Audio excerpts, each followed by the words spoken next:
Halo, Assalamualaikum. Apa kabar semuanya nih siswa-siswi kelas 9 SMP Muhammadiyah 8 Bekasi? Oke, sekarang ketemu lagi dengan saya Ibu Septi.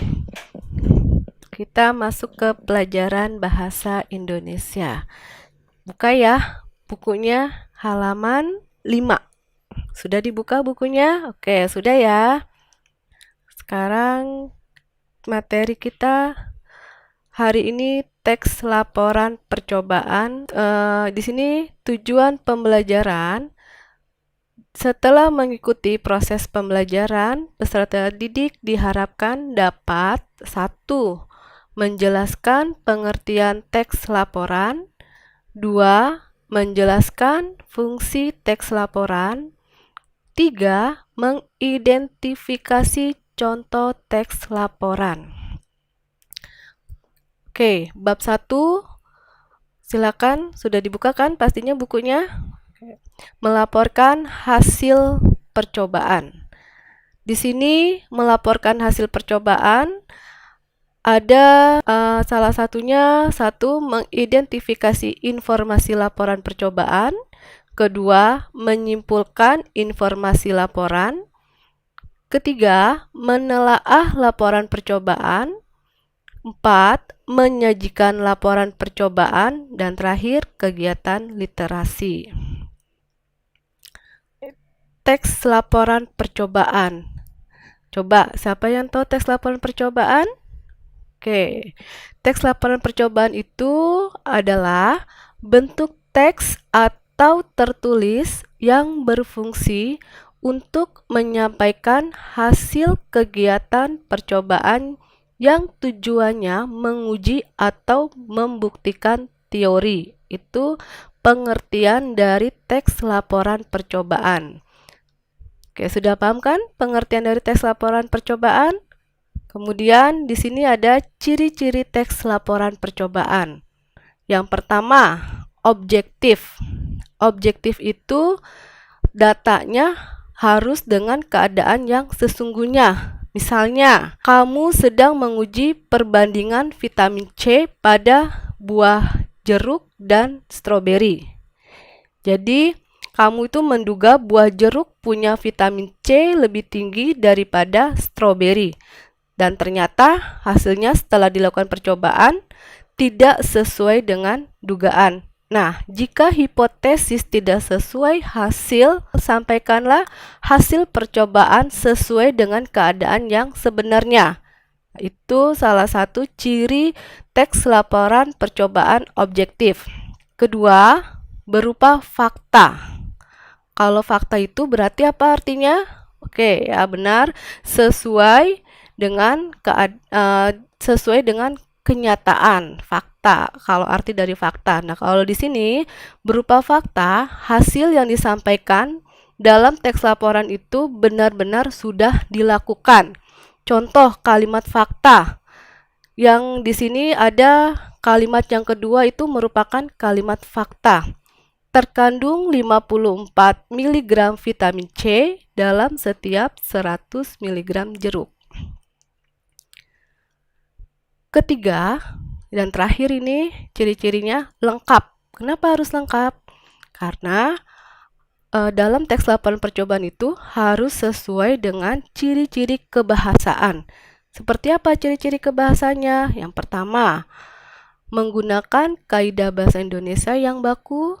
Kedua, menggunakan kalimat simpleks dan kalimat kompleks. Ketiga, menggunakan konjungsi. 4. Menggunakan istilah teknis.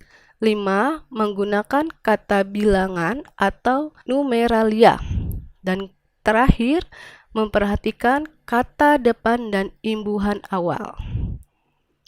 Sekarang struktur teks laporan percobaan. Coba, ada yang tahu apa struktur teks laporan percobaan?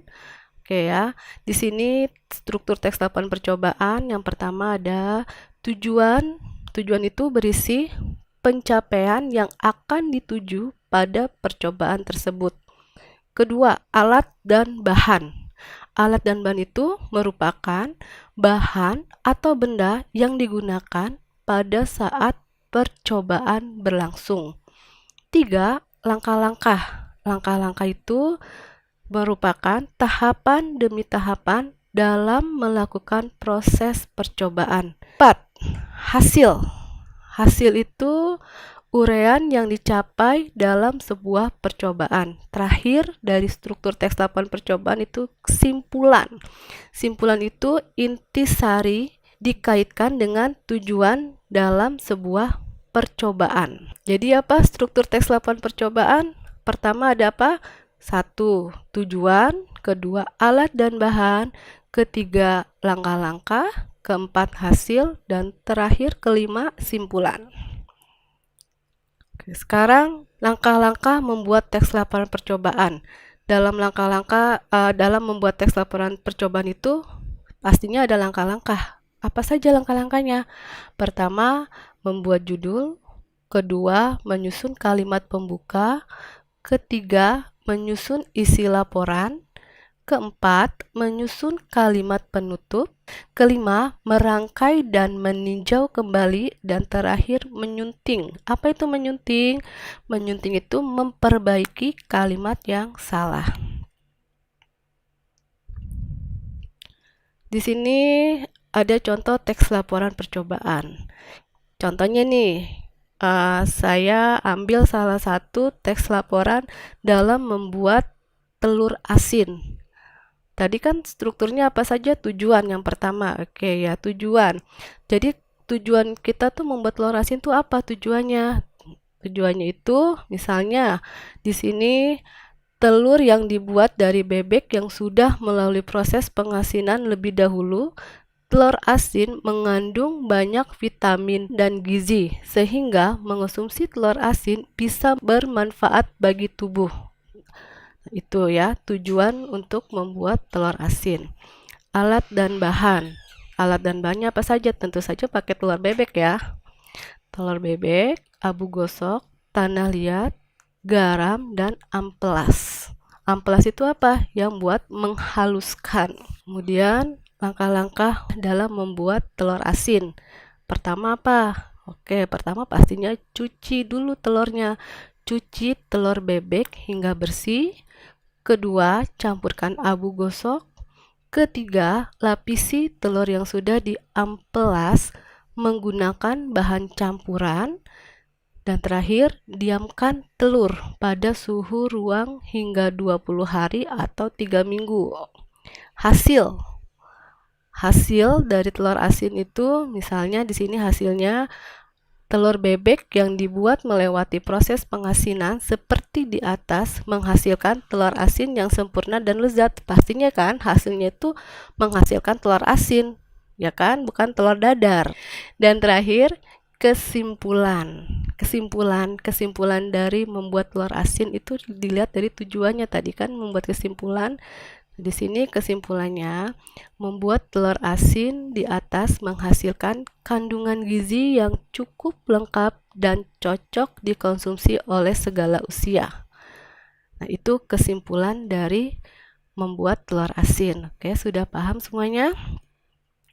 Oke, di sini ada tugas. Tugasnya kerjakan di buku Bahasa Indonesia halaman 9. Kegiatan 1.1 menentukan fungsi teks laporan percobaan. Oke, sekian dari saya. Terima kasih. Assalamualaikum warahmatullahi wabarakatuh.